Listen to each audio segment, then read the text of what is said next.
Saya Nurfariza Husna, boleh panggil Fariza.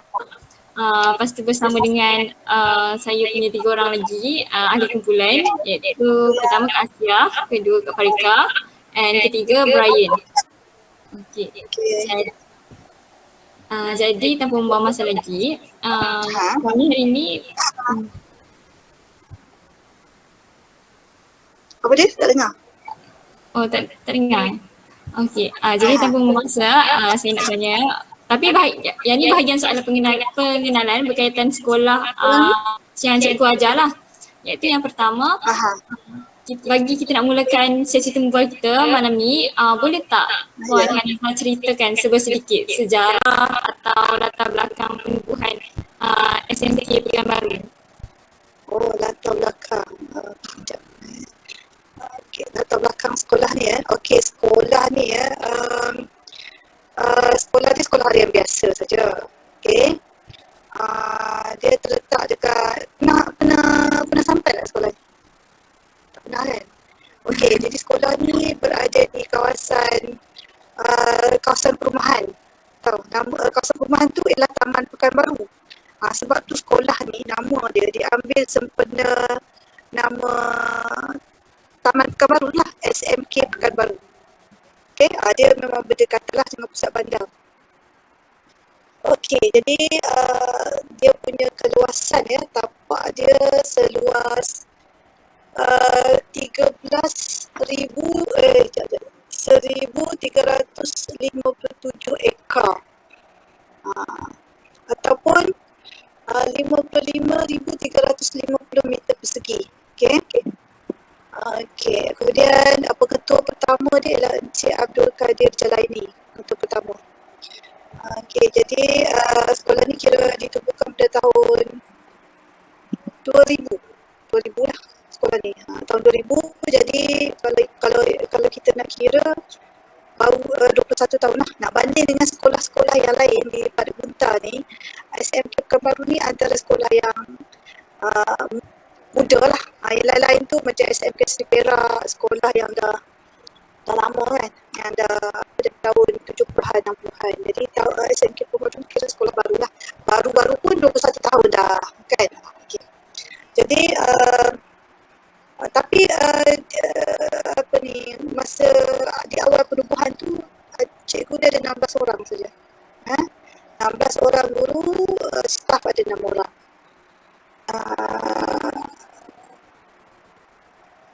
Kemudian kita punya bangunan ada 4 blok. Blok A, B, C dan D. Jadi 4 blok tu dinamakan A, B, C, D lah. Okey, kemudian pergi Okey, lepas tu selepas sehingga daripada tahun 2000 sampai tahun 2021 ni ada 7 orang pengetua lah. Yang pertama tadi Cikgu Abdul Kadir Jalani kan. Yang kedua Dr. Abdul Wahid. Pengetua yang kedua. Yang ketiga saya sempatlah dengan 7 orang ni.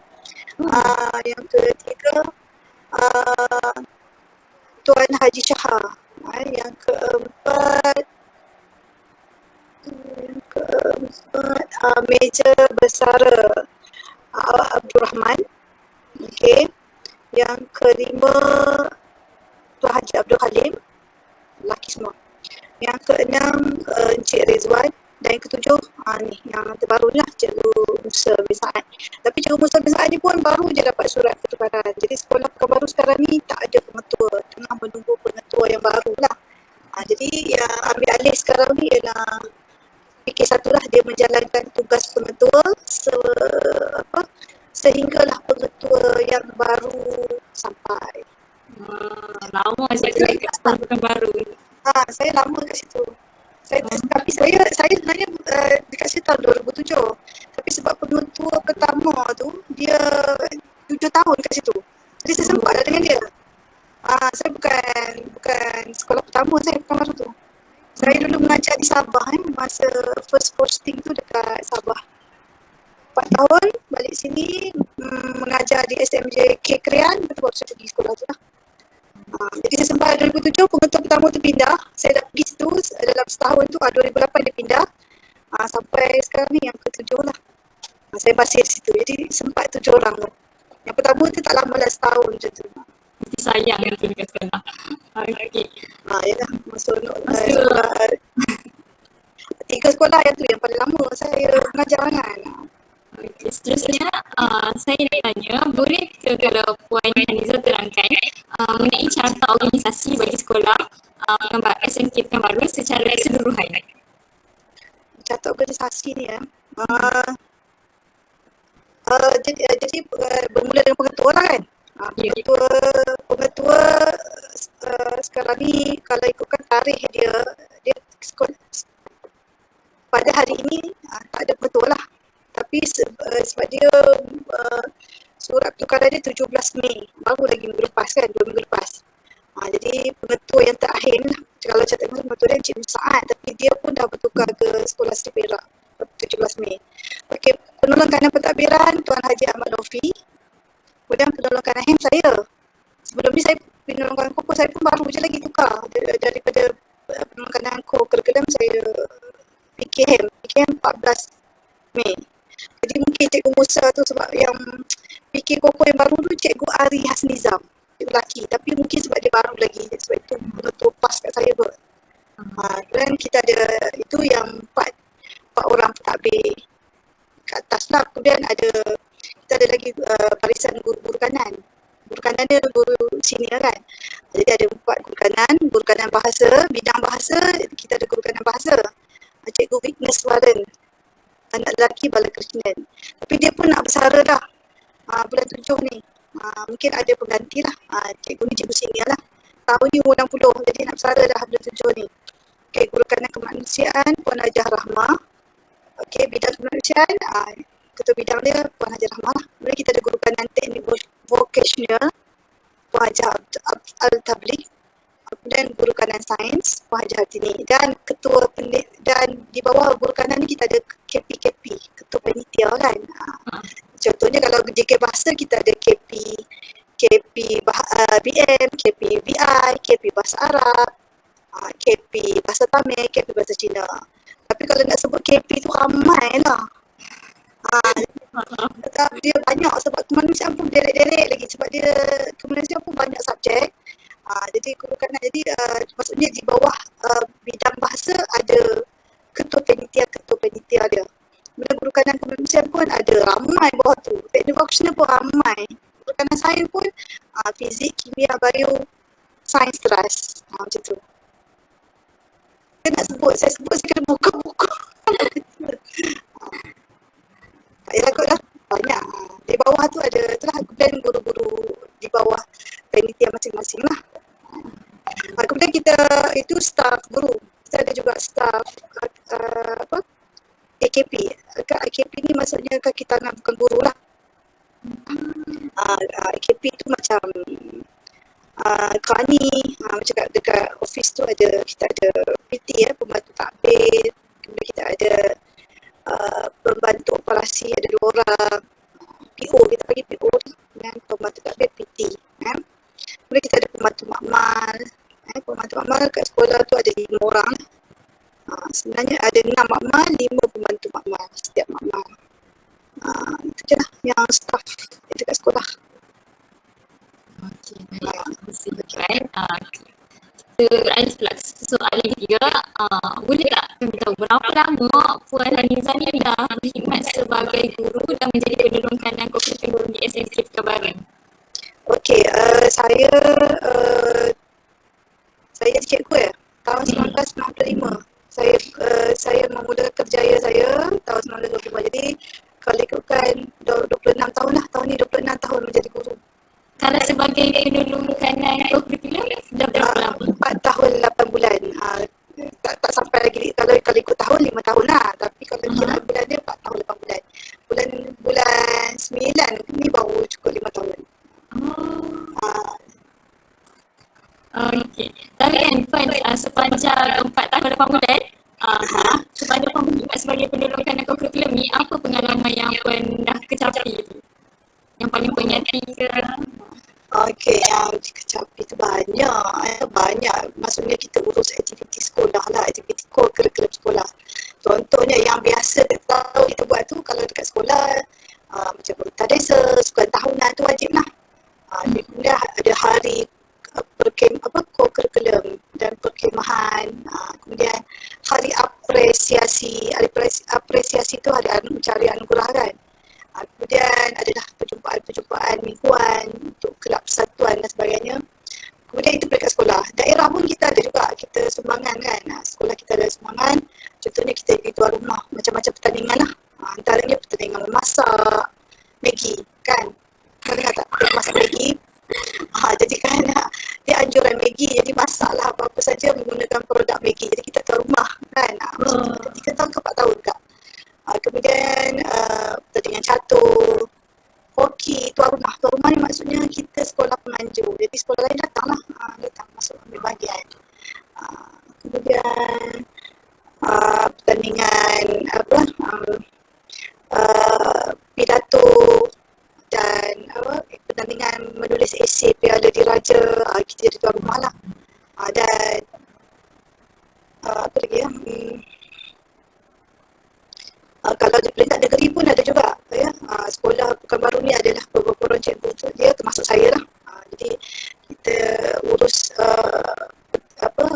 contohnya kalau peringkat negeri ada pertandingan hoki, jadi tuan rumah dia daerah Krian. Macam Perak ni dia banyak daerah kan, jadi setiap daerah tu dia ada tuan rumah untuk pertandingan peringkat negeri. Kalau daerah sekolah jadi tuan rumah untuk pertandingan daerah. Tapi kalau di peringkat negeri macam contohnya daerah Krian ada 2 tahun betul-betul jadi tuan rumah pertandingan hoki peringkat negeri. Maksudnya nanti pergilah ke Ipoh saja tu, handle pertandingan tu. Jadi Pekanbaru ni AJK CJ dah hadiah. Jadi kami uruslah hadiah apa semua. Itulah pengalaman. Tanya pengalaman bersama cikgu-cikgu lain lah. Dekat di sekolah ada. Sekolah tu memang dia dah tahu lah. Daerah ikutlah. Tahun ni kalau dia nak bagi Maggi, kita ambil lah. Kalau dia bagi catur, kita ambil catur. Ikut apa yang daerah aturkan. Dia sekolah, setiap sekolah ada orang yang susun. Sekolah ni buat ni, sekolah ni buat ni, sekolah ni buat ni. Banyak program. Ya, jadi Baik, seterusnya kali ni kami nak pergi ke 25 soalan petunjuk pelaksanaan co-curriculum berkaitan dasar co-curriculum. Jadi kami pilih dasar sekolah hendaklah memberi penghargaan kepada guru-guru dan pelajar-pelajar atau orang perseorangan atas penyertaan, penglibatan dan pencapaian masing-masing dalam bidang co-curriculum di sekolah.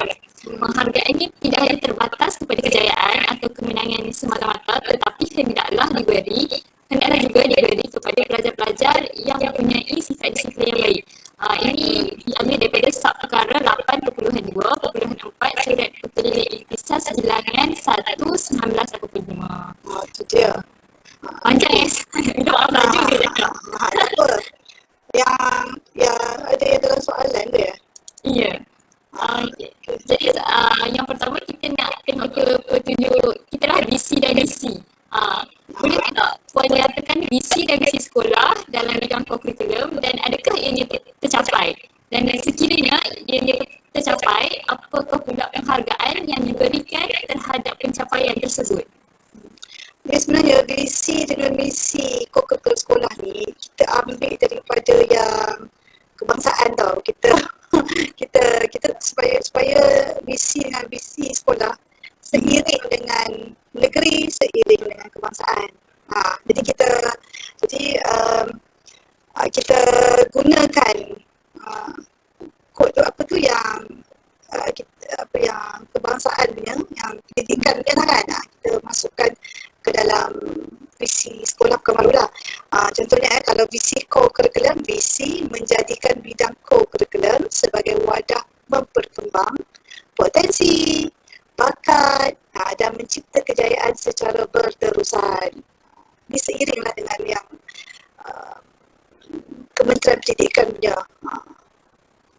Kalau misi pula, misi pun SMK Pekanbaru membimbing dan memperkembangkan bakat para pelajar secara berterusan supaya mencapai hasrat ke arah perpaduan dan kecemerlangan bersesuaian dengan tuntutan agama, bangsa dan negara. Jadi kalau ikutkan tu memang tercapai lah. Memang tercapai lah sebab tak banyak pun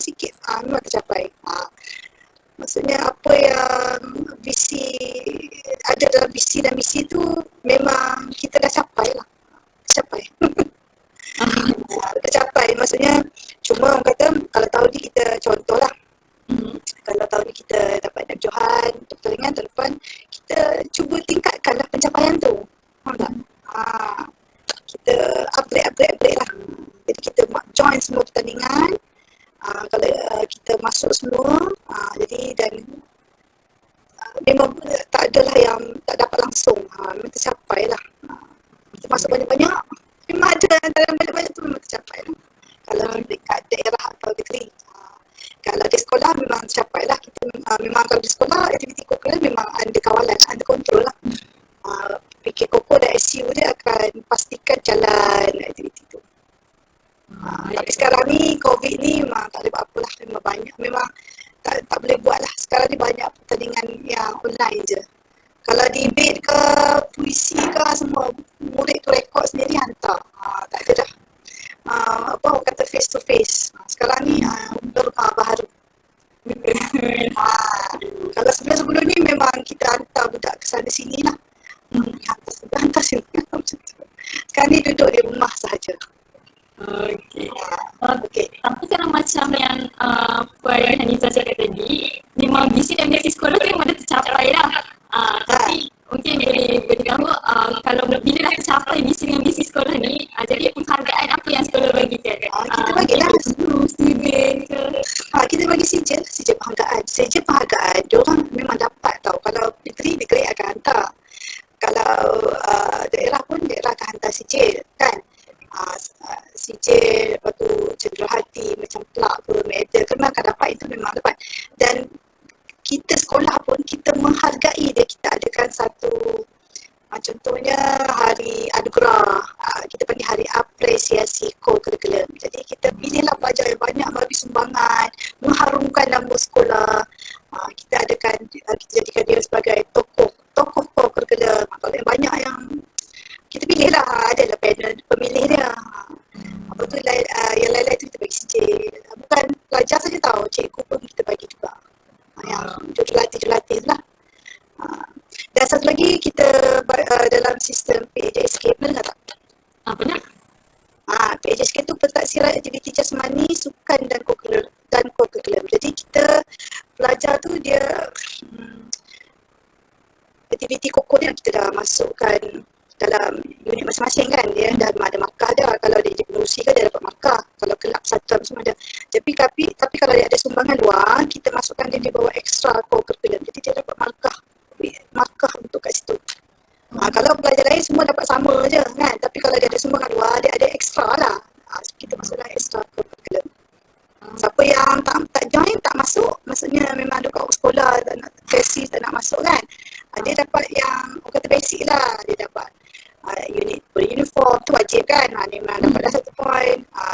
Kelab satu dia dapat, itu maksudnya yang semua orang dapat, dia dapat lah. Tapi kalau dia nak ekstra, dia kena ada sumbangan, dia masuk lah. Macam dia olahraga ke, hoki ke, jadi kita tambah dekat ekstra curriculum tu. Okey, baik. Kemudian lagi satu, kita juga akan masukkan yang mana banyak sumbangan pelajar sekolah, kita masukkan dalam sistem sasiah diri, SSDM nama dia. SSDM, sistem sasiah diri nama dia. Jadi kita ada markah amalan baik lah. SSDM ni dia untuk HAM tau, haluan muridnya. Kalau dia ada masalah disiplin, dia akan dapat dia akan dapat markah juga, markah teruk lah, markah macam demerit macam tu. Macam merit gitu ke? Kalau amalan baik, dia dapatlah kolom untuk amalan baik. Kalau dia ada masalah, ada kes, dia tercatat lah kat situ. Dulu kita isi dalam kad kan, sekarang tak ada dah. Sekarang semua online je, hadiah pun online. Kita boleh dulu tak ada dah buku register. Dulu kan pernah sekolah kan, cikgu ambil buku register tanda kan. Sekarang ni semua masuk dalam SSDM tu, dalam APDM. SSDM ni untuk catat kesalahan. Kalau dia ada buat salah, catat tu klik lah nama dia kat situ kan. Kalau dia amat dia tolong cikgu, dia bagi sumbangan, itu masuk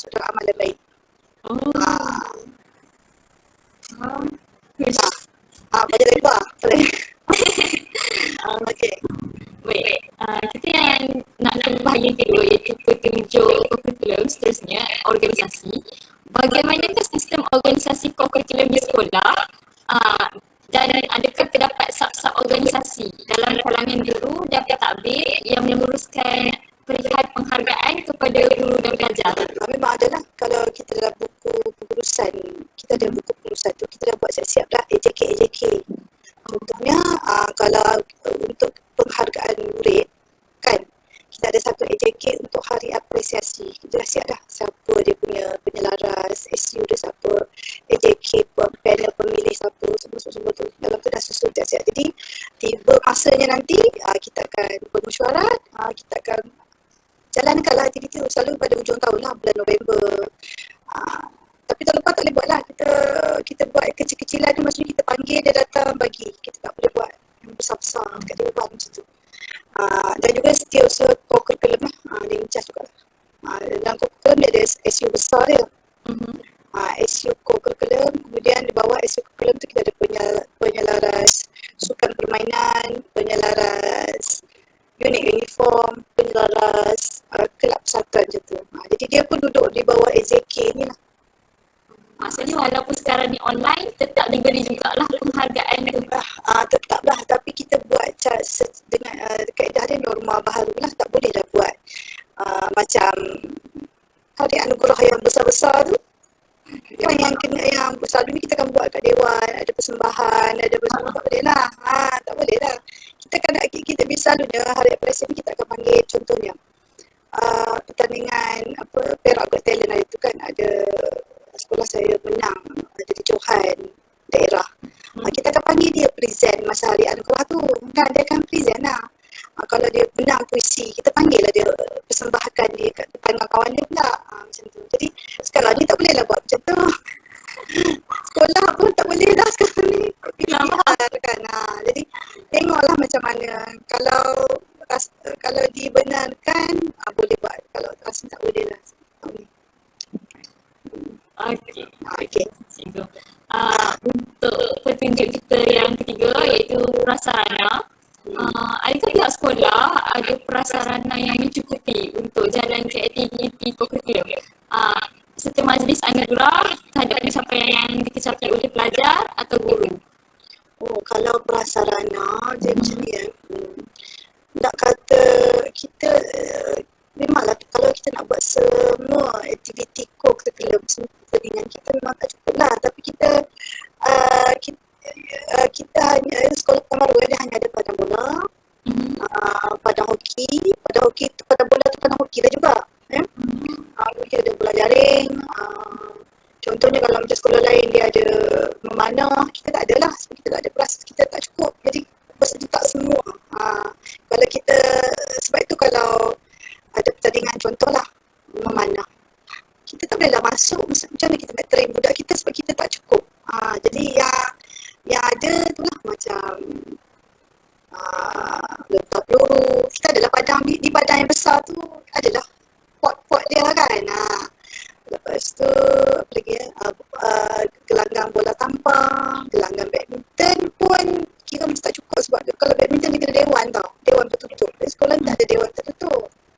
Jadi macam kira macam tak cukup lah. Ada badminton tu tapi main tengah-tengah dekat gelanggang bola tampar tu lah. Jadi bila angin tiup tu terbang lah bola tu. Macam tu. Jadi macam memang tak cukup lah. Jadi dewan pun bukan dewan macam sekolah asrama penuh tu, ada dewan yang besar. Kita ada dewan terbuka. Dewan terbuka tu dia adalah kalau pergi dia ada stage kan. Dia punya hall dia tu tenang lah, terbuka. Macam tu boleh lalu lalang macam tu. Bila ada majlis kita akan susun lah, kita akan buat dah. Tu kan jangan lalu bawah satu. Macam tu. Jadi kalau majlis anugerah pun akan dibuat dekat dewan je lah. Buat kat situ lah. Sebab kalau nak buat dekat luar, kena tak cukup duit. Nak sewa dewan. Kita buat kat sekolah, free lah, tapi dewan yang tengah terbuka macam tu. Okey. Faham cikgu. Okey. Okey, yang keempat kita adalah blueprint. Jadi bagaimana perancangan jangka pendek dan juga perancangan jangka panjang pihak sekolah dalam nak menghargai para pelajar dan juga guru. Sekejap ya. Ada gangguan saat selingan. Kenapa? Harus dia masuk dalam bilik, atas katil tu ada warna biru. Katil bilik. Biasalah kat rumah dia. Nampak tak? Haris? Atas katil. Terikut kau story. Okay. Okay. Okay, blueprint tadi ya. Apa jangka panjang, jangka pendek? Okay. So, macam sekolah ada ke perancangan untuk appreciate guru-guru ni? Okay. Perancangan di Memang sekolah. ada lah. Kalau yang jangka pendek tu maksudnya on the spot lah kan. Bila dia menang ke dia cikgu tu lah yang latih pelajar tu, healing pelajar tu kan yang train pelajar tu sampai berjaya kan. Jadi kita on the spot tu kita bagi ucapan penghargaan lah masa perhimpunan. Kita depan pelajar tu kita sebut lah tahniah gini-gini macam tu. Kalau itu kan macam tu kan? Ya. On the spot lah kan, sebab jangka pendek kan. Kalau jangka panjang tu maksudnya kita plan lah untuk hari majlis hari apresiasi kalau dia menang bulan Januari. Kan pertandingan tu dia selalunya kalau pertandingan Koko ni dia akan habis dalam bulan 7 bulan 8 macam tu tau. Jadi sebab dia dari bulan 9 10 dia tak kacau, dia dah kurang sebab nak bagi fokus kepada exam dulu kan, exam SPM semua kan. Kalau ada pun untuk yang lower form tu, tengah tu dua tu ada sikit lah. Jadi dia pulun aktiviti Koko ni kalau dia irah ke negeri ke, dia akan pulun daripada Januari tu bertimpa-timpa kata macam-macam masa tu lah nak latih bola sepak, masa latih hoki. Dia ada tarikh dia memang takkan clash, tapi kadang-kadang sekolah kecil, sekolah saya ni, sekolah dia pelajar tak ramai tau. 300 lebih je. Kalau sekolah yang besar, bola sepak orang lain, hoki orang lain. Tapi sekolah kecil dia lah main hoki, dia lah main bola sepak, dia lah bola tampar. Jadi kan Januari, Februari sampai cikgu pun marah tak masuk kelas, asyik berlatih je. Macam tu. Itu masalah sebab kita tak ada orang kat tempat ambil dia. Dia pandai main bola sepak, dia pandai main hoki, dia pandai main bola tampar pun dia pandai. Semua dia pandai main. Belajar je tak pernah pandai. Jadi penyampaian sini kita drag lah, kita bawa ke bulan Januari lah. Jadi kita plan cantik, kita dah maksudnya bila dah hujung tahun kita baru nampak siapa yang terbelang. Kita bagilah dia anugerah. Kalau yang mengharukan banyak, yang saya cakap tu lah, dia lah bola sepak, dia lah itu, dia lah ini, kita bagilah dia jadi tokoh curriculum. Tapi kita tengok juga akademik dia, tak adalah kita dia result dia fail semua kan. Kita pilih lah juga, tak adalah kita ambil buta dia langsung teruk kan, kita pilih lah. Tapi ada juga yang pelajar yang pandai-pandai ni dia di luar pun dia aktif dan akademik pun dia bagus juga, ada juga yang macam tu. Jadi kita lagi satu kita buat banner. Itu anugerah kan, anugerah November. Jadi kita kalau pergi sekolah saya akan pencapaian tu kita buat banner, kita letaklah gambar-gambar dia. Bila dah siap tu semua duduk kat depan tu je tengok ni gambar dia. Kalau kita paparkan muka dia macam dapat dia jadi dia berjohan olahraga ke dia apa kan, kita ambil gambar dia, kita letak dekat banner pencapaian dia, papar kita gantung lah, kita pamerkan lah dia kat kawasan sekolah. Dia pun baguslah. Jadi dia macam motivasi kepada dia dan kepada kawan-kawan dia lain lah. Kalau masuk menang menghargai sekolah, nak buka ada dalam ni kata berlumba-lumba lah nak masuk macam tu. Glamour sikit kan ada muka dekat sekolah. Okay, baik. Yang berikutnya kelima adalah slogan. slogan, okay. Apakah slogan curriculum sekolah SMK Pekanbaru dan adakah slogan tersebut mempunyai berkaitan dengan penghargaan bagi pencapaian para pelajar? Dia kan slogan yang spesifik kepada Koko dia tak ada kan, tapi slogan dia untuk satu sekolah Semua sama je. Kami punya slogan kebersamaan memacu kecemerlangan. Jadi contohnya kalau nak berjaya tu bukan seorang-seorang diri dia. Dia dia perlukan bimbingan. Kalau macam tim, satu tim tu kena bersama-sama, bukan dia seorang dia pula nak menang, orang lain biasa lah. Jadi kebersamaan memacu kecemerlangan. Kalau pertandingan individu, maksudnya cikgu sama-sama guide dia ataupun kawan-kawan rakan sebaya tu lah. Jadi kebersamaan memacu kecemerlangan ini yang kami pakai lah. Ini yang sekolah punya, tapi kita apply dekat Koko juga. Kalau boleh saya tahu sejauh mana slogan apa kejayaan memacu kebersamaan. Kebersamaan Kejayaan memacu kecemerlangan. kecemerlangan. Okey. Macam mana sejauh mana slogan tersebut membantu memberikan penghargaan kepada pihak sekolah? Banyak pencapaian lah peringkat negeri. Macam tahun lepas kita ada menang pertandingan esei peringkat negeri nombor 1. Ada yang kita sampai ke peringkat negeri, macam hoki kita Johan daerah, sekolah Pekanbaru Johan daerah hoki. Banyak jugalah pencapaian dia peringkat negeri dan juga daerah. Memang ada lah, memang nampak lah. Hebat. Okey. Terima kasih. Ada sekolah lain lagi hebat sebenarnya, tapi kami rasa kami hebat lah. Sebab ada hebat cara kami lah, tapi nak banding sekolah lain yang sekolah besar-besar, dia lagi banyak pesaing. Dia macam mana, dia kita boleh pilih tau, banyak pilihan. Kalau sekolah kecil ni, saya kata ni pilihan tu tak banyak, orang tu dia lah masuk hoki, dia lah masuk bola sepak, dia lah bola tampar, softball segala dia.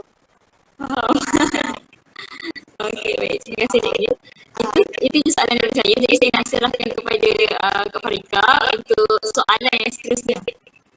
Kak Farika okey ke? Okey. Okey. Saya sambung cikgu untuk soalan yang seterusnya berkaitan dengan sumber dari segi untuk memberikan penghargaan kepada guru dan pelajar.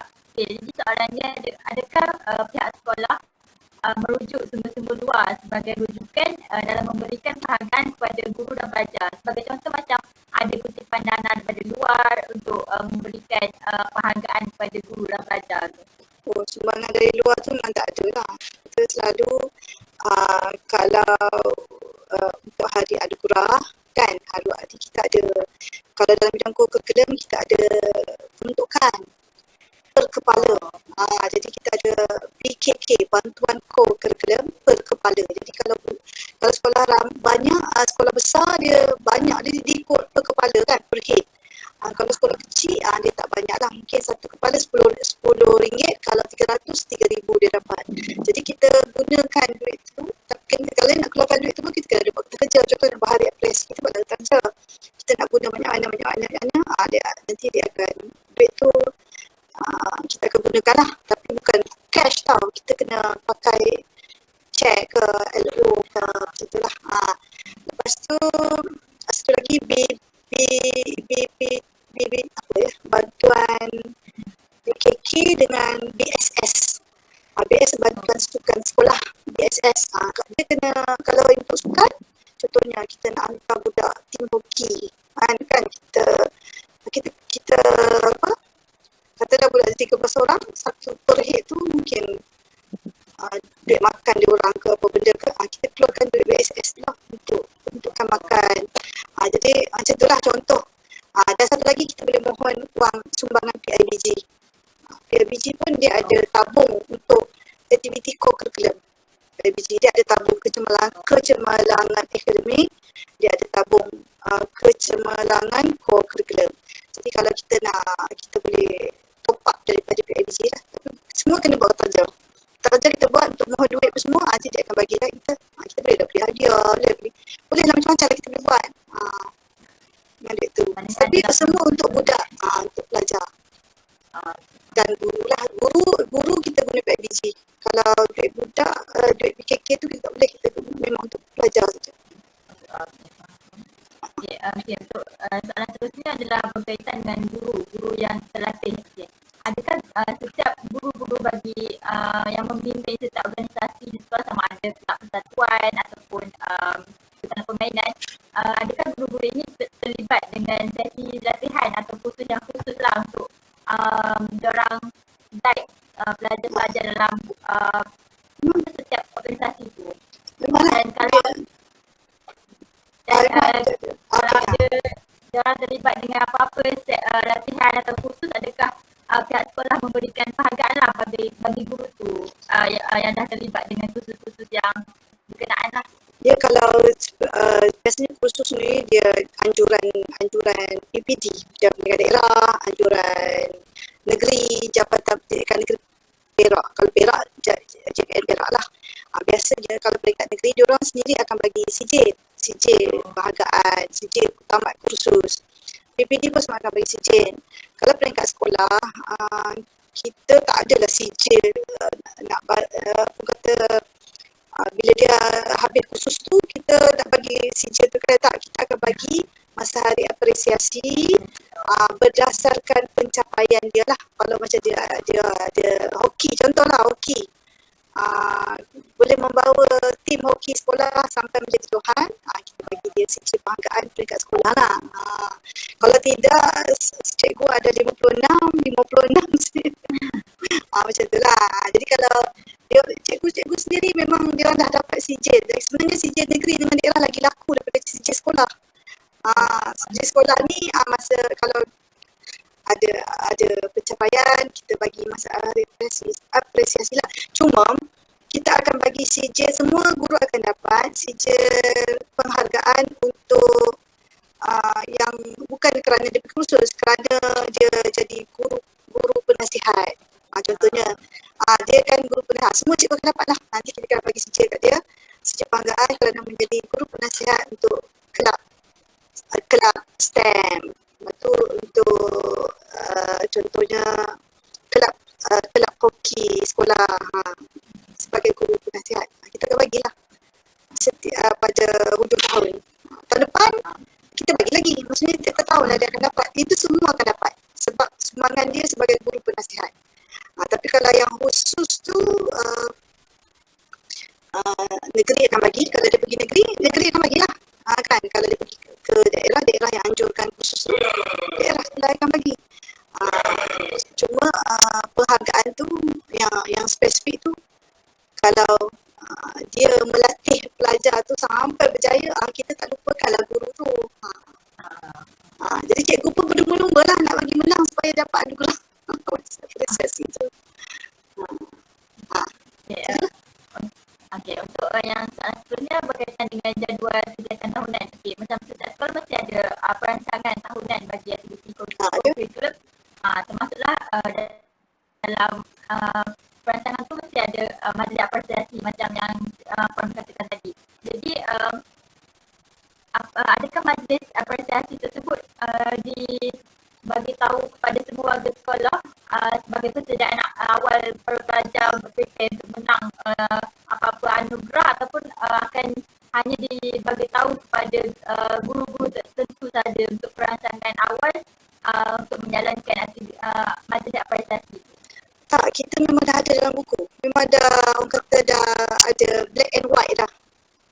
Memang dah ada, kita ada buku dia, kita ada buku pengurusan tau. Buku pengurusan tu macam planner lah.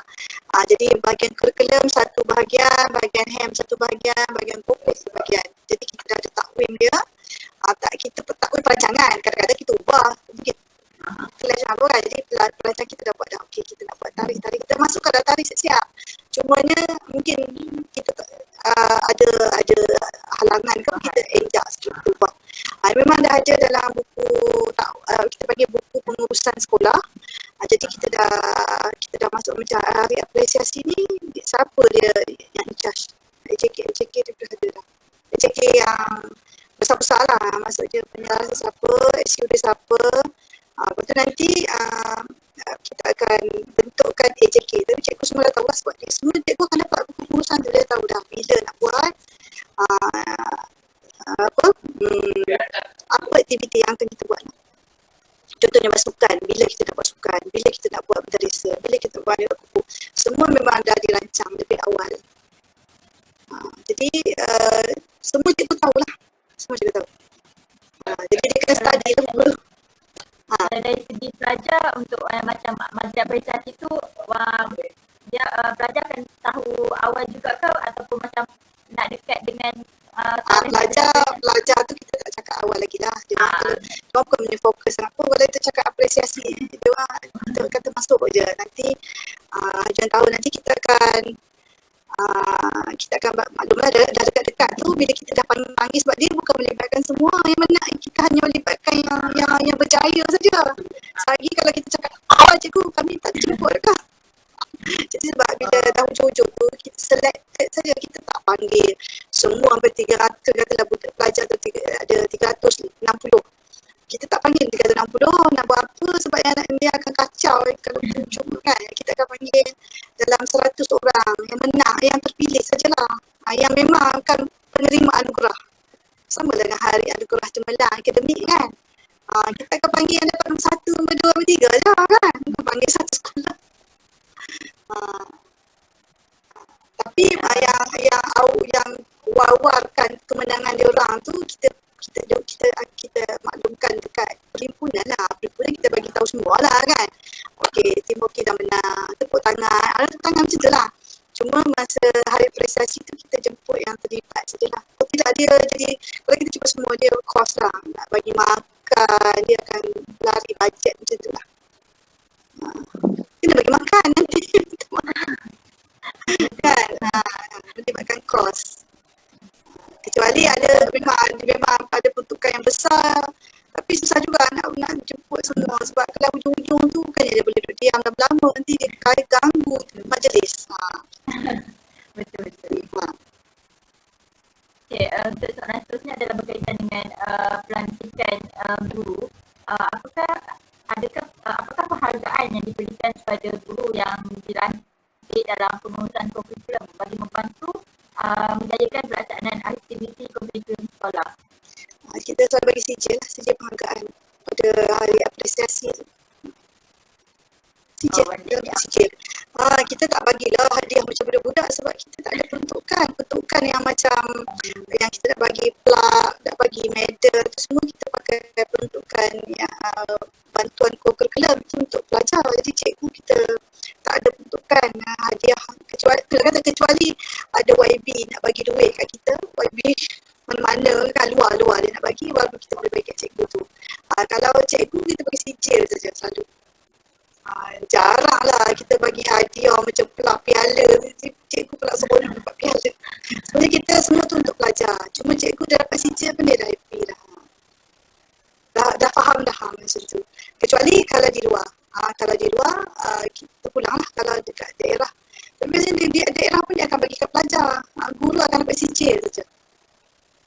Jadi kalau tidak banyak pula hadiah nak kena bagi cikgu lagi, anak murid lagi.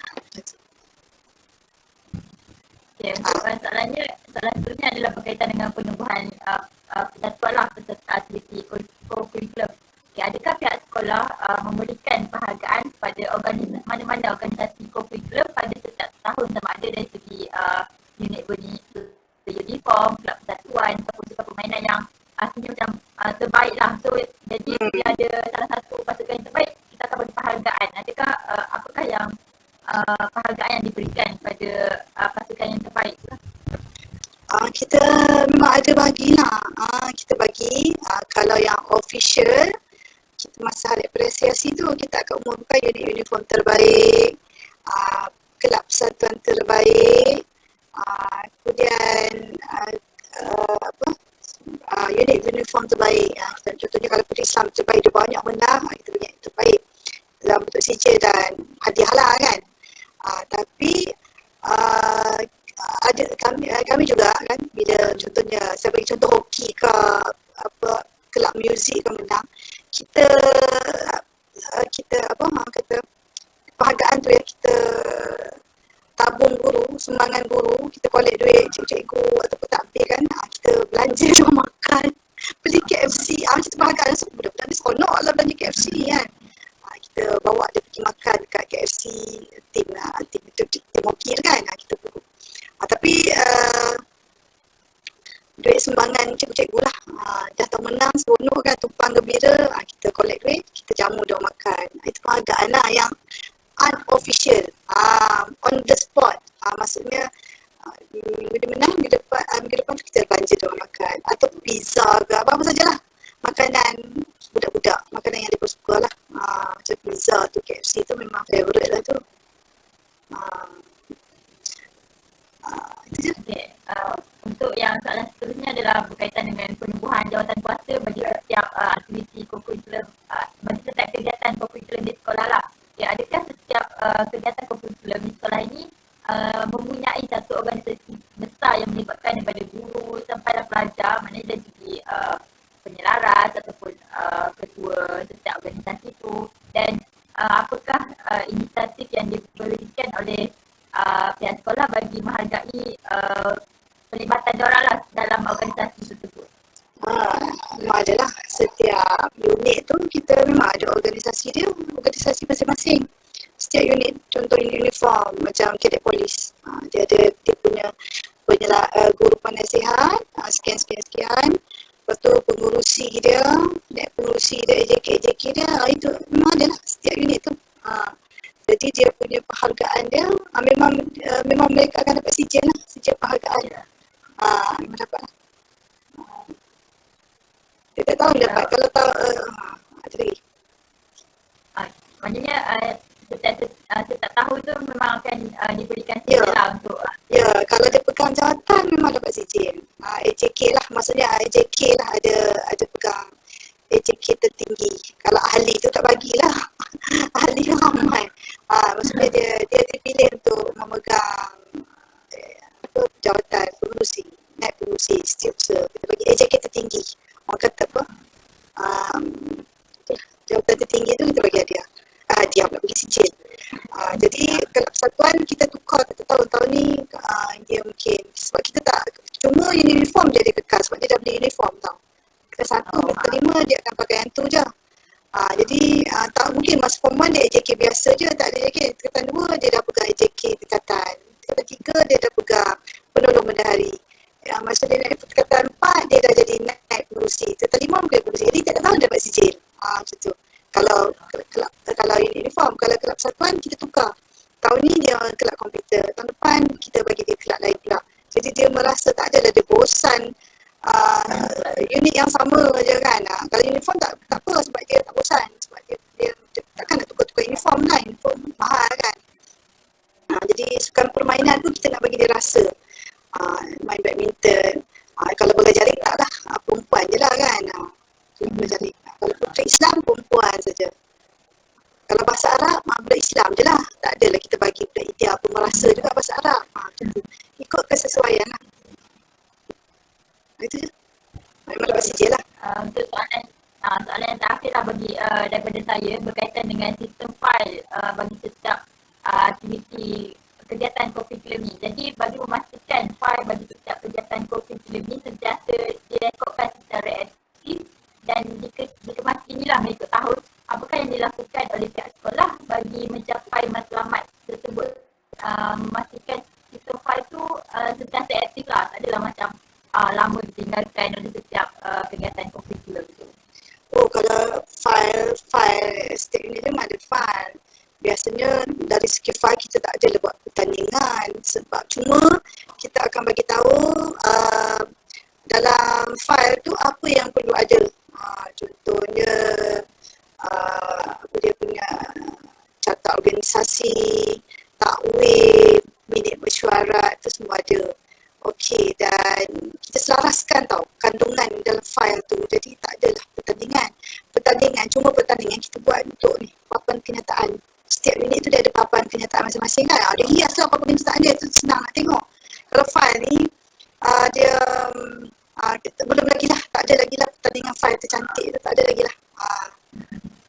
Jadi biasanya kita buat kalau untuk unit co-curriculum kat sekolah kita buat dalam bentuk pertandingan papan kenyataan. Kita ikut tema. Contohnya kalau bulan kemerdekaan, kita tema dia mesti kemerdekaan. Nanti dia orang gantung lah bendera ke apa benda ke, apa, gambar tokoh-tokoh pemimpin ke macam tu lah. Jadi kita nanti adalah dia punya hakim dia akan pilih. File tak ada lah, pertandingan file tak ada. Okay, anda terus saya akan teruskan dengan Asia lah untuk tanya soalan seterusnya. Baik Puan, saya akan teruskan dengan petunjuk yang ke-13 berkaitan dengan rekod kurikulum. Jadi bagaimanakah rekod kurikulum setiap pelajar tu dapat membantu sekolah untuk memberi penghargaan terhadap pencapaian para pelajar? Rekod kurikulum, dia sekarang ni kan, kita bagi borang tau. Kita ada sekarang ni, dia sebab sistem sekarang kita pakai online kan, dia ada awal tahun kita akan kirim masuk maklumat, dia unit apa, nanti dia bila sistem tu dibuka, nanti dia akan buka awal dengan akhir tu untuk kita masukkan markah tau. Jadi pelajar ni dia rekod dia, kita nanti dulu kita bagi dekat pelajar tu kad tau. Dia akan bila dia datang percubaan, dia akan rekod, dia ambil kehadiran semua kan, dia apa aktiviti tu dia catat dekat situ kan. Tapi dia orang suka bagi hilang tau, asyik hilang saja kan. Kalau dia orang simpan sendiri akan hilang. Jadi sekarang ni rekod tu guru yang pegang, kita bagi file tu ada nama dia orang semua. Jadi kalau dia datang, kita akan ambil kehadiran, tik. Jadi aktiviti dalam file tu pun cikgu akan catat apa aktiviti. Nanti bila hujung tahun kan, kita bagi borang kat diorang. Kita tak bagilah buku, kalau bagi diorang pegang simpan daripada awal, memang akan hilang. Tak tahu letak kat mana lah, basah lah, kena hujan lah, cikgu tak tahu lah, adik kuliah tak bawa kan. Jadi kita bila masa kita nak isi, kita nak masukkan markah tu dalam sistem, kita buat offline dulu. Offline tu kita orang isi dalam borang dulu. Daripada borang tu nanti cikgu kelas dia, cikgu unit dia dan cikgu kelas dia akan masukkan dalam sistem. Dia akan buka sistem tu. Jadi pelajar ni akan, masa perjumpaan yang terakhir tu, dia akan cikgu dia akan catat lah, ni awak patutnya 12 kali kan, awak 10 je, dia tulis 10 kan kehadiran kan. Jadi budak terus tipu sebab cikgu yang ambil. Jadi dia tanda lah 10 kat situ. Lepas tu apa aktiviti yang dia buat tu, dia akan salin lah kat situ. Cikgu dia akan, guru penasihat tu akan bagilah ni apa dia. Nanti kumpulkan, serah pada guru balik. Guru selalunya guru penasihat akan bagi borang tu. Nanti yang pelajar ni akan balik ke kelas, dia akan bagi kepada guru kelas. Sebab guru kelas akan isi. Sebab nama dalam PHSK tu berdasarkan kelas. Kalau guru penasihat dia pening, dia nak buka banyak kelas sebab satu unit tu macam-macam form, macam-macam tingkatan kan. Jadi pelajar tu nanti dia akan bagi dekat guru kelas dia. Guru kelas dia kutip, kumpul semua. Jadi buka dalam sistem, kelas dia ni contohnya, dia ni sekian-sekian unit uniform apa Puteri Islam. Tik apa tu dia punya tu. Masukkan markah dia. Boleh saya tahu ke cikgu sejak bila sistem borang ni digunakan pakai? Sistem borang ni yang saya ingat saya sejak saya pegang lah ada borang tu. Sejak ada PHSK ni. Dulu tu sebelum penolakanan yang sebelum saya tu, dia ada juga lah. Sebab saya pun masih kat sekolah juga kan. Ada macam buku tau, suka hilang.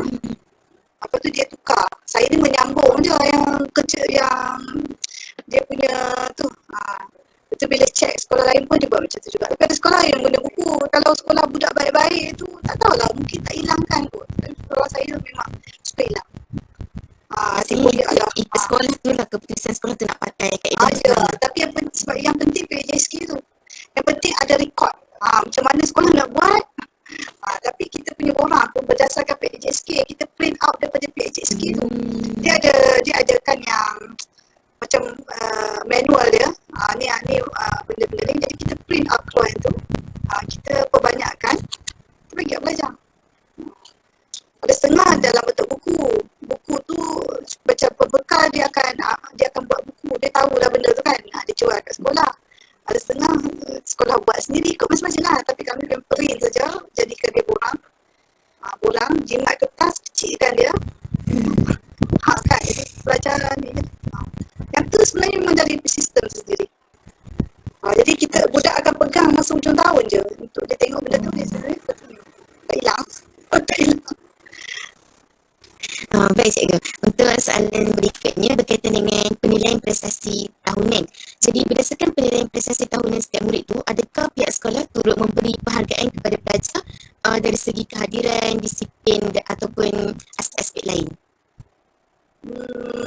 Dari segi kehadirannya adalah kita bagi biasanya kalau sebagai penghargaan untuk Koko tu memang banyak sangat lah, tapi kalau macam pelajar ni rajin, tak kita masukkan dia dalam SSDM lah, amalan baik dia, maksudnya dia apa, kehadiran dia memuaskan kan, dia bantu guru banyak kan. Kita biasanya guru penasihat tu dah nampak pelajar mana yang banyak tolong dia kan. Jadi kita nanti dia perlukan hem akan maklumkan nanti cikgu bagi senarai pelajar yang ada amalan baik ni lah yang ada. Jadi kita akan buka sistem tu dekat SSDM tu, akan klik amalan baik dia. Nanti dia akan naik markah ke sana. Sebab Koko memang ada juga. Koko kalau dia ambil aktiviti, tapi kalau macam dia ni contohnya sebab penilaian, kalau dia murid tu rajin kan, ambil bahagian dalam aktiviti yang cikgu buat walaupun tak menang kan, perjumpaan apa kata tak penting perjumpaan kan, itu amalan baik lah tu. Kalau macam student yang kerap ponting aktiviti curriculum, apa yang pihak sekolah buat? Kita letak itulah sekarang ni pakai sistem tu lah sistem tu lah, sasiah tu, sistem sasiah diri tu. Jadi kita letak dekat amalan tak baik dia. Dia tak ada budak tu macam akan didenda ke cikgu, ada tak macam tu? Denda tu tak boleh denda sekarang ni. Tak boleh tau. Denda rutan mana boleh dah. Dulu ya boleh.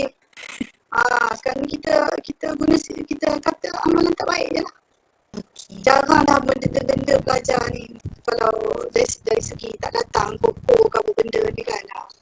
Kita hanya wawalkan lah. Siapa tak datang nanti naiklah nama dekat dalam tu. Tengok nanti bila kat sijil penting kita akan ada rumusan kan. Jadi dia akan sikap apa perangai apa sederhana, baik. Cubalah macam tu lah. Jadi dia tak ikut lah. Okay. Baik, untuk petunjuk yang ke-15, macam kita tahu macam cikgu dah kata tadi, sekolah ni mempunyai data pencapaian pelajar dalam bidang kurikulum dan data tu kena dikemas kini lah untuk setiap tahun kan. Jadi bagaimanakah data yang diterima tu dapat membantu pihak sekolah untuk meningkatkan pencapaian dan penghargaan para pelajar ni? Data pencapaian.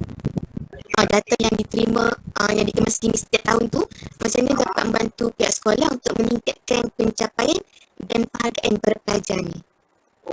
Data tu maksudnya kita akan buat ni ya, kita akan buat macam panggil apa istilah tu, kita akan buat apa nama dia tu yang target tu apa? KPI. Kita akan buat KPI lah. Contoh tahun ni kita naik Johan untuk sekian pertandingan. Jadi next kan kita ada data kan untuk yang ni kita naik Johan, untuk yang ni kita dapat nombor 5, untuk yang ni kita dapat nombor 3 kan. Daripada data-data pencapaian pelajar tahun ini, untuk tahun depan kita buat KPI lah. Kita nak contohnya tahun depan hoki mesti Johan. Macam tu lah. Ataupun dia dapat nombor 2, tahun depan kita nak dia dapat nombor 1. Ataupun tahun ni kita kata ada 5 orang pelajar SMK, ada 3 orang pelajar SMK baru mewakili daerah ke negeri, dalam hoki ke, dalam kriket ke kan. Tahun depan kita daripada 3 orang ni kita up lah, memastikan 5 orang pelajar SMK baru mewakili daerah ke peringkat negeri. Kiranya data tu untuk sasaran sekolah lagi. Ya, sasaran sekolah kan, untuk meningkatkan kan. Soalan tadi untuk meningkatkan pencapaian. Kan? Kita buat macam sasaran dia lah, KPI dia lah. Dan untuk yang petunjuk ke-16 ni, kalau ikut pembincangan daripada awal, sebenarnya cikgu dah terangkan jawapan ni, tapi saya tanya juga, adakah sekolah menyediakan insentif ataupun galakan kepada pelajar yang cemerlang dalam bidang kurikulum ni dan juga kepada guru untuk memberi sumbangan cemerlang yang lebih lagi dalam aktiviti kurikulum sekolah? Adalah, memang adalah kan, kita bagi CJ, kita bagi pingat ke pelak ke anugerah itulah kita bagi. Kalau saya kata, tadi kan tanya kalau yang on the spot tu kita bagi penghargaan semasa perhimpunan. Kita sebut nama dia, semua bertepuk tangan. Jadi pelajar tu akan bangga lah kan. Lepas tu yang kepanjang ni memang kita ada planning lah untuk bagi penghargaan dekat dia. Kita bagi sijil penghargaan, kita bagi hadiah dalam bentuk kiplak ke, piala ke, macam tu. Sebagai penghargaan kat dia. Okey. Untuk yang petunjuk yang 16 berkaitan dengan petunjuk yang ke-17 berkaitan dengan sekolah berwatak. Jadi sekolah berwatak ni adalah sekolah yang cemerlang bukan sahaja dalam bidang akademik tetapi juga cemerlang dalam bidang kurikulum. Jadi adakah penghargaan kepada pada pandangan Puan, adakah penghargaan kepada guru dan pelajar tu menjadi aspek penting dalam merangka strategi untuk mencapai sekolah yang berwatak? Sekolah berwatak ni contohnya macam mana contohnya macam kami kan, sekolah di daerah Keren ni hanya SMK Pekanbaru saja yang ada bilik muzik, kelab muzik. Jadi muzik sekolah ni tak ada. Jadi maksudnya kita promote lah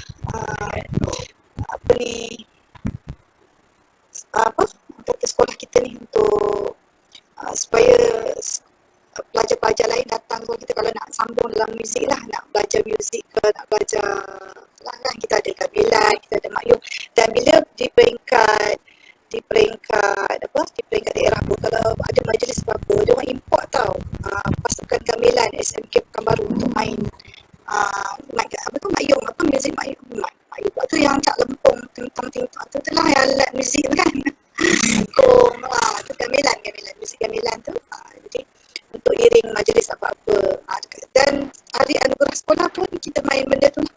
Masa budak ambil anugerah kita ni bukan pakai muzik -1 tau. Kita memang terus pakai yang tu macam dekat U punya.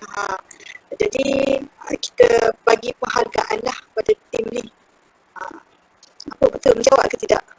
Jadi menurut pendapat cikgu, penghargaan kepada guru dan pelajar ni menjadi aspek penting lah dalam merangka strategi mencapai sekolah berwatak. Betul. Sekolah berwatak tu maksudnya dia berwatak tu dia special kan. Berwatak ni maksudnya sekolah lain tak ada, kita ada kan. Betul?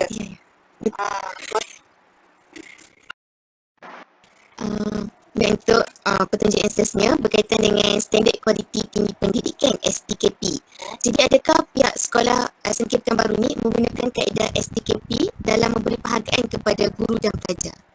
Ini saya tak pasti apa maksud, tak pernah dengar Standard Kualiti Tinggi Pendidikan STKP ni. Kami tak pernah tak familiar lah dengan istilah ni.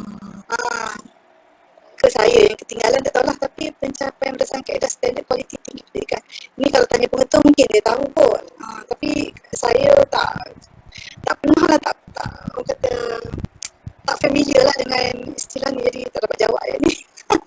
Tak apa kan? Untuk petunjuk yang seterusnya berkaitan dengan pencapaian pelajar di peringkat tinggi. Jadi adakah di sekolah SMK Pekanbaru ini mempunyai pelajar yang terlibat secara aktif dan mencapai kejayaan di peringkat yang tinggi seperti peringkat negeri, kebangsaan dan antarabangsa? Dan apakah penghargaan yang diberikan kepada pelajar tersebut bagi meneruskan kejayaan itu? Yang itu kita kalau peringkat memang adalah peringkat tertinggi tu kita ada pelajar kita sampai peringkat kebangsaan lah, tapi antarabangsa tak ada lagi lah. Kalau kebangsaan, negeri dengan kebangsaan,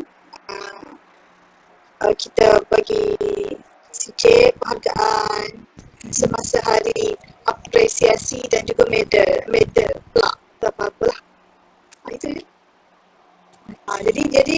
Jadi bila dia dapat terdepan, kalau pelajar tu masih tingkatan 2, terdepan dia akan sambung lagi, dia akan masuk lagi kan.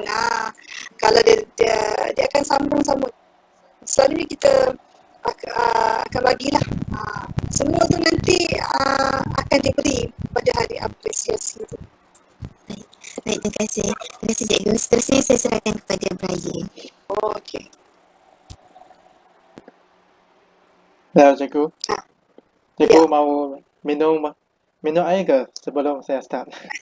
Tak apa, boleh sambung terus je. Okey.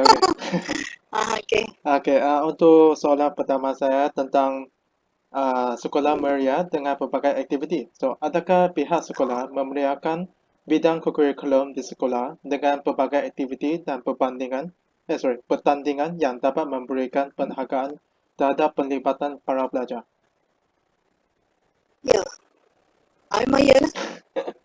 Adakah pihak sekolah memeriahkan bidang kurikulum? Ya. Pertanyaannya adakah kan? Ya, adakah? Jawapan dia iyalah. Memang ada lah. Boleh. Jadi Okey, kan? seterusnya boleh. Seterusnya tentang itu kadar kemenjadian murid meningkat dalam semua aspek. Ini pun soalan adakah Adakah? dengan memberi penghargaan kepada para pelajar ianya menjadi satu penanda aras untuk meningkatkan kadar kemenjadian pelajar dalam semua aspek kurikulum. Ya, jawapannya memang iyalah. Kalau kita bagi penghargaan kan, sebab pelajar ni dia memang suka diri dia dihargai. Jadi memang iyalah jawapan dia. Kan? Okey, boleh. Okey. Sebab apa ni, soalannya adakah? Ya.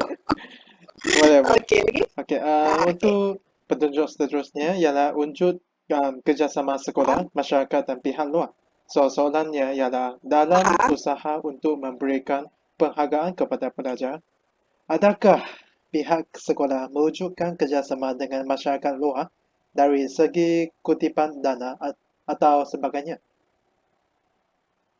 Okey, dia kadang-kadang dia kutipan dana ni biasanya apa-apa pertandingan atau penghargaan kita biasanya ada pertukaran BKK, tapi ada juga kita mohon dengan PIBG. Tapi PIBG tu dia bukanlah masyarakat luar sangat sebab dia memang dekat dengan sekolah.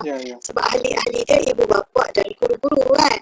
Jadi PIBG, tapi yang masyarakat luar lagi, contohnya NGO pun tak ada lah. Tak ada. Tak ada lah, tak ada. Setakat ni tak ada. Sebenarnya tak adalah NGO yang datang bagi sumbangan untuk aktiviti ke penghargaan. Kecuali kalau kita join, kita dianjurkan, kita contohnya apa ya, Intidadah. Apa tu yang AADK kan? Dia buat pertandingan semua, kita join. Dia sendiri yang akan bagi sijil, tapi dalam bentuk duit untuk bagi kat sekolah supaya bagi hadiah tu tak ada lah. Okey. Kan? Faham. Okey. Lagi? Okey. Faham kan? Untuk petunjuk seterusnya ialah sekolah di Sianggi. Okey, soalannya ialah sejauh manakah penghargaan yang diberikan oleh pihak sekolah bagi pencapaian guru dan pelajar membantu untuk menanamkan sifat sayang terhadap sekolah dalam kalangan mereka? Okey, penyertaan pelajar akan meningkat lah. Jadi bila kita bagi penghargaan pada contohnya pelajar A, kita bagi penghargaan, kita apa, dekat perhimpunan kita sebut nama dia, kita paparkan kejayaan dia, kita dengan membuat banner ke banting ke kan. Jadi kawan-kawan yang lain pun macam dia macam semangat lah. Dia nampak dia pun boleh juga. Jadi bila kita bagi penghargaan, tuan punya diri memang lagi bersemangat lah. Dan at the same time kawan-kawan yang lain pun nak masuk jugalah, nak cuba jugalah. Macam tu. Faham. Okey, untuk soalan petunjuk last sekali ialah sokongan dan sambutan ibu bapa yang memberangsangkan. Soalannya adalah apabila pihak sekolah memberikan penghargaan atau mengadakan majlis penghargaan kepada pelajar, adakah ianya mendapat sokongan dan sambutan yang memberangsangkan daripada pihak ibu bapa? Itu sudah semestinya. Memang mahu mendapat persetujuan daripada ibu bapa kan? Ibu bapa memang sukalah kalau anak dia dapat dia. Okey. Dapat sijil.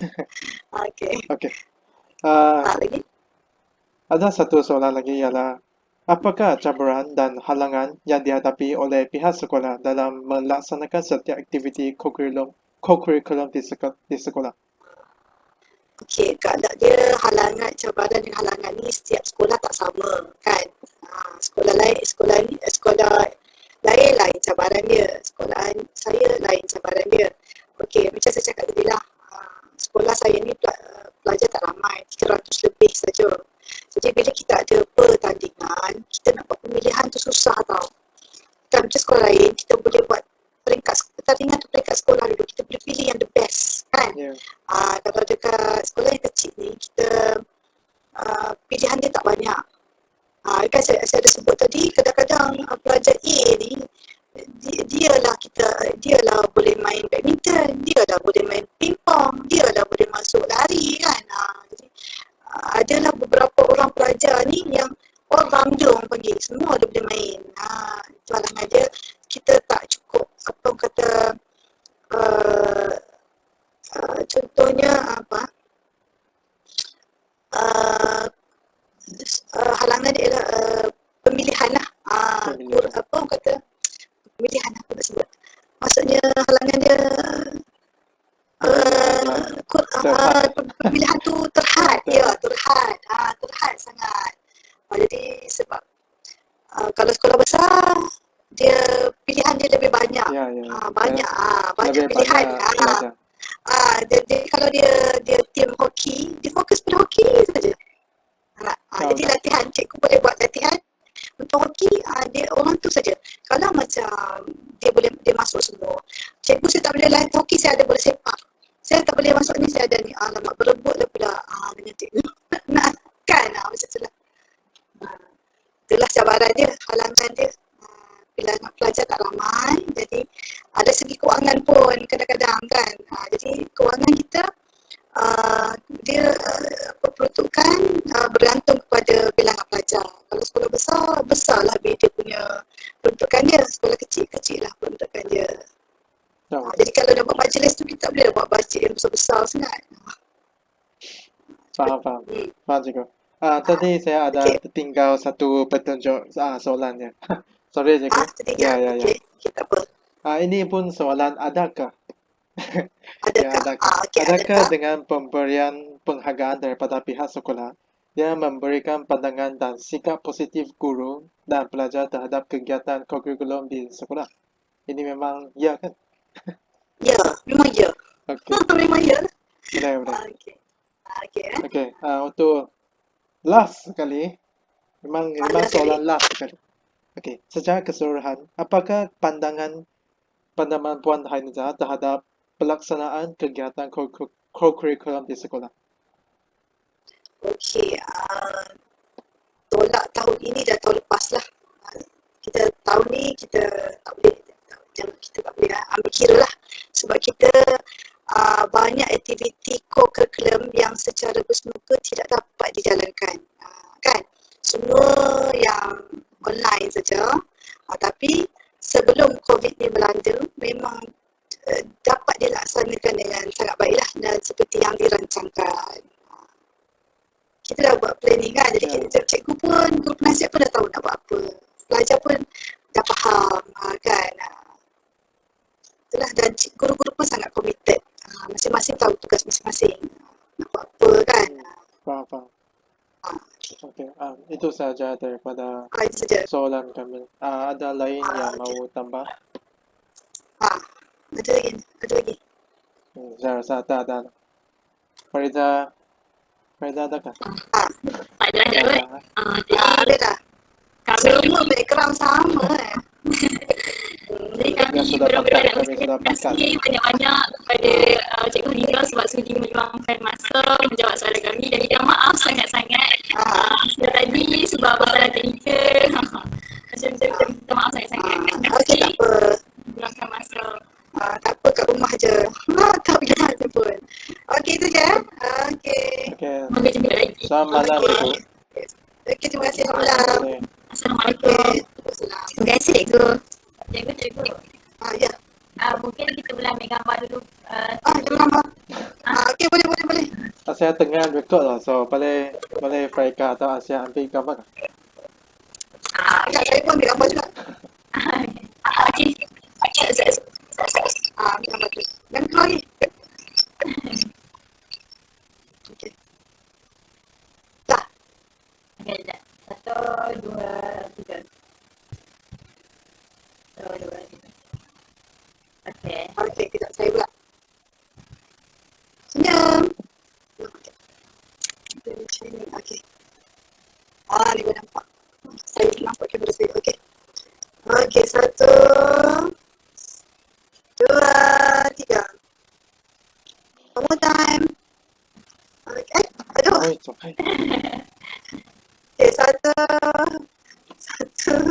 2, 3. Okay. Okay, terima kasih cikgu. Okay, sama-sama. Terima kasih cikgu.